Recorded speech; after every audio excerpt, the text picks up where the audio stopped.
नमस्कार दोस्तों, जय श्री कृष्ण। कैसे हैं आप सब? उम्मीद करती हूँ खुश होंगे, सुखी होंगे, संपन्न होंगे। जो भी हमारे व्यूअर्स हैं, सब्सक्राइबर्स हैं, दुनिया में जहां भी हमेशा खुश रहे, सुखी रहे, संपन्न रहे। दोस्तों, हम जो भी कर्म करते हैं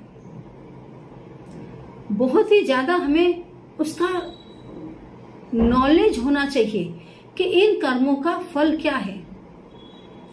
कई बार हम बहुत अच्छा काम करते हैं अपने हिसाब से, जैसे हमने दान किया, कोई हमारे घर में आ गया संध्या समय, उसको प्याज चाहिए, हमने प्याज उठाई और दे दिया। हमारी दृष्टि से हमने उसको दान किया, लेकिन संध्या समय प्याज का दान करना अपने घर की लक्ष्मी दूसरे के हाथ में दे देने वाली बात है। कोई आपके पास उधार पैसा लेने आया है, संध्या समय है, दिया बत्ती करके आप बैठे हैं, आपके घर में दिया बत्ती हो रही है और आपको उसको उधार पैसे दे रहे हैं। आपके हिसाब से आप दान कर रहे हैं, आप अच्छा काम कर रहे हैं, लेकिन वो काम आपके लिए कदापि अच्छा नहीं है, क्योंकि वो पैसा आपके घर की लक्ष्मी को लेकर के चला जाता है। कई बार हम कितने ही देवी देवताओं की जो पूजा करते हैं, उसमें उन देवी देवताओं को जो चीज बिल्कुल पसंद नहीं है वो उन्हें अर्पित कर देते हैं। फिर ये आशा रखते हैं कि ये देवी देवता प्रसन्न होगा हम पर और हमें शुभ आशीर्वाद देगा। ऐसा नहीं होता है, फिर उल्टा होना शुरू हो जाता है ना। आज आपको कुछ ऐसी चीजों की जानकारी देने के लिए जा रही हूँ दोस्तों, जो चीजें यूं भी कभी भी किसी को भी दान में नहीं देनी चाहिए। सामान्य रूप से भी, अभी तो सावन महीना चलता है, तो सावन महीना में तो आप खास ध्यान रखें कि इन चीजों का बिल्कुल भी दान ना करें। सावन महीना हो, नवरात्रि हो, होली, दिवाली, कोई भी अच्छा दिन हो, उन दिनों में तो इन चीजों को आप कभी किसी को भी ना दें। लेकिन आम दिनों में भी आप कोशिश करें कि इन चीजों का कभी भी आप दान ना करें। इन चीजों का आपने दान कर दिया मतलब वो चीज आपके पास से चली गई। क्या आप उस चीज को सच में छोड़ देना चाहते थे? नहीं। तो फिर इन तमाम चीजों का जो शादीशुदा महिलाएं हैं वो बहुत ज्यादा ध्यान दें। घर में भी जो नई नई शादी करके महिलाएं आई हैं और उन्हें नहीं पता हो, तो घर के जो दूसरे मेंबर्स हैं वो जरूर इस वीडियो को देखने के बाद उन्हें सलाह दे कि वो इन तमाम चीजों का गलती से भी दान ना करें। सबसे पहली चीज, आपके माथे का टीका। टीका दोस्तों शादी में महिलाओं को सुहाग के रूप में, सुहाग के चिन्ह के रूप में पहनाया जाता है। मांग जो महिलाएं भरती है उसके ऊपर ही टीका लगाती है, उससे वो उसको गुप्त रखती है। सौंदर्य को बढ़ाता है, आपके अंदर के चरित्र को बढ़ाता है, आपके दाम्पत्य जीवन को सुखमय बनाता है। गलती से भी आप अपना टीका किसी को भी दान में ना दें, ना ही किसी से दान में आप लें। टीका दोस्तों दान में देने से, या जैसे कोई व्यक्ति आपके पास कोई मजबूरी का मारा है और वो यदि आपके पास टीका बेचने के लिए आया है, गिरवे रखने के लिए आया है, कभी भी ना लें, क्योंकि पता नहीं वो कैसा समय होता है जब महिला अपना टीका बेचने को निकले या गिरवे रखने को निकले। उस समय जो उसके अंदर की हाय है, बद्दुआ है, वो आपके पूरे घर को ले डूबती है। तो कभी भी ये चीज किसी से ले भी नहीं और ना ही किसी को दे। दूसरा, हाथ की चूड़ियां। दोस्तों, हाथ की चूड़ियां भी श्रृंगार की निशानी है। कोई भी महिला स्वेच्छा से अपने हाथ की चूड़ी उतारना नहीं चाहती। जब उसके हाथ की चूड़ियां उतरती है वो समय उसके लिए बहुत ही खराब होता है।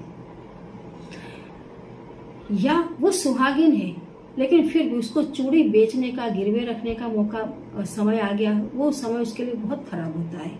तो कभी इस चीज को भी किसी से लेना नहीं चाहिए और न ही अपनी चूड़ी किसी को दान में देनी चाहिए। मंगलसूत्र, तीसरी चीज दोस्तों, सेम मंगलसूत्र में भी यही बात है। मंगलसूत्र सुहाग की निशानी है। पति के दीर्घ आयुष्य के लिए, उसकी सुरक्षा के लिए महिलाएं इसको धारण करती है। कभी भी आप अपना मंगलसूत्र किसी और महिला को ना दें, ना ही किसी और महिला का मंगलसूत्र आप धारण करें।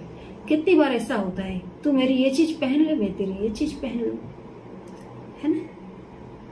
इस टाइप से भी चीजों का एक्सचेंज होता रहता है। कभी भी माथे का बेंदा, मंगलसूत्र, चूड़ी, इन्हें आप एक्सचेंज ना करें। जो आपकी है उसी को आप पहने। कभी इसको किसी को न दान में दे, ना किसी के द्वारा ले। चौथी चीज, पैर के बिछुआ। बिछुआ दोस्तों आपको शादी के समय मंडप के नीचे पहनाए जाते हैं।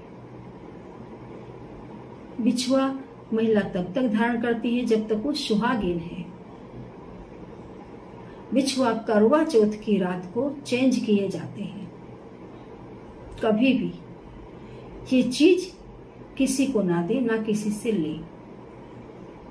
इस चीज का दान भी आपके सुहाग को तकलीफ पहुंचाता है।